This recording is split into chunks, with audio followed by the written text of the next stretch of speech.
Hey everyone, welcome back to the channel. In today's video, I'm going to show you exactly how to fix a Philips Hue bridge showing not active in 2026. Now, if your Hue app can't detect the bridges or show it is offline, don't worry, this is a common issue and you can just simply try these easy fixes. So first of all, you need to take a look at the three lights on your Hue bridge. So as you can see, these are the three lights that I'm talking about. So first we have this power light. You need to make sure that power light is on.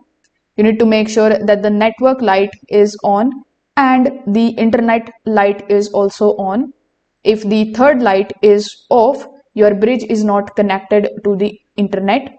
Now you need to unplug your Hue bridge and your router.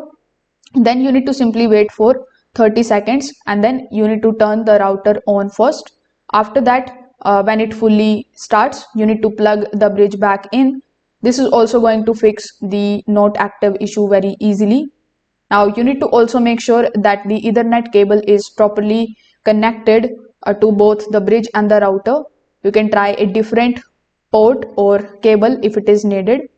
Now in our fourth step, your phone must be connected to the same Wi-Fi network as the Hue bridge. If not, the app won't detect it. Now you can open the Hue application. In the Hue application, you just have to first of all go to settings. In your settings, when you look for the option of bridges, then simply select the option of add bridges. Now it is going to take some time, and if it found the bridge, it is going to show that Hue bridge is found. So that's how you can basically establish the connection. If this video helped you out, make sure that you like this video and subscribe to the channel. Thanks for watching.